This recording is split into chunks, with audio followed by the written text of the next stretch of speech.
দক্ষিণ এশিয়ার নারী ফুটবলে টানা দুইবার চ্যাম্পিয়ন বাংলাদেশ এবার সাফ নারী চ্যাম্পিয়নশিপের ফাইনালে ভারতের কাছে ৩-১ গোলে হেরে শিরোপা হারিয়েছে। গোয়ায় অনুষ্ঠিত ফাইনালে স্বপ্নভঙ্গ হলেও পুরো টুর্নামেন্ট জুড়ে বাংলাদেশের মেয়েরা দেখিয়েছে অসাধারণ লড়াই এবং মানসিক দৃঢ়তা। সেমিফাইনালে নেপালকে হারিয়ে ফাইনালে ওঠা দলটি শেষ পর্যন্ত শিরোপা না পেলেও দক্ষিণ এশিয়ার অন্যতম শক্তিশালী দল হিসেবে নিজেদের অবস্থান আবারও প্রমাণ করেছে। তবে এই হারে থেমে নেই বাংলাদেশের যাত্রা। কোচিং স্টাফ ও ফুটবল বিশ্লেষকদের মতে এখন মূল লক্ষ্য হতে যাচ্ছে এশিয়ার বড় মঞ্চে আরও প্রতিযোগিতামূলক হওয়া।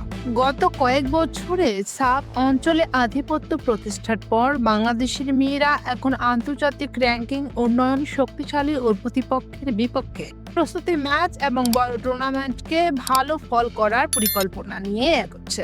বাংলাদেশ নারী দলের সামনে সবচেয়ে গুরুত্বপূর্ণ চ্যালেঞ্জ হচ্ছে আসন্ন আন্তর্জাতিক প্রতিযোগিতাগুলোকে নিজেদের ধারাবাহিকতা ধরে রাখা, বিশেষ করে এশিয়ার শীর্ষ দলগুলোর বিপক্ষে খেলে অভিজ্ঞতা অর্জন এবং নতুন প্রজন্মের খেলোয়াড়দের গড়ে তোলা এখন অগ্রাধিকার পাচ্ছে।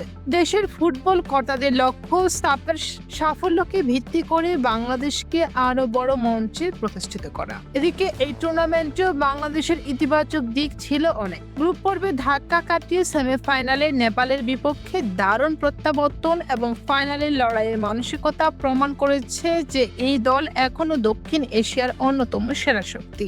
হারটা কষ্টের হলেও এটি ভবিষ্যতের জন্য বড় শিক্ষা হিসেবেই দেখছেন সংশ্লিষ্টরা। সিনিয়র দলের পাশাপাশি যুবক পর্যায়ে ফুটবলারদের আন্তর্জাতিক মানের সুযোগ সুবিধা দেওয়ার কাজ চলছে। কারণ আগামী কয়েক বছরে এশিয়ার বড় টুর্নামেন্টগুলোতে ভালো ফল করতে হলে শক্তিশালী স্কোয়াড গড়ে তোলার বিকল্প নেই। বিশেষজ্ঞরা মনে করছেন ভারতের কাছে এই হার বাংলাদেশের জন্য বড় শিক্ষা হয়ে থাকবে। কোথায় ঘাটতি আছে, কোন জায়গায় উন্নতি দরকার এবং বড় ম্যাচের চাপ কিভাবে সামলাতে হয়, এসব বিষয়ে নতুন করে কাজ করার সুযোগ তৈরি হয়েছে। অনেক সময় এটি হারের ভবিষ্যতের বড় সাফল্যের ভিত্তি করে দেয়, আর বাংলাদেশের নারী ফুটবল দলও সেই পথে এগোতে চায়। সবশেষে বলা যায়, ভারতের কাছে হারলেও বাংলাদেশের স্বপ্ন থেমে নেই। সামনে রয়েছে আরো বড় মঞ্চ, আরো বড় চ্যালেঞ্জ এবং আরো বড় লক্ষ্য। দক্ষিণ এশিয়ার গণ্ডি পেরিয়ে এখন এশিয়ার শক্তিশালী দলগুলোর সঙ্গে লড়াই করাই বাংলাদেশের নতুন মিশন। আর সেই স্বপ্ন নিয়ে আবারও মাঠে নামবে লাল সবুজের সাহসী মেয়েরা। শিরোপা হাতছাড়া হয়েছে, কিন্তু স্বপ্ন নয়।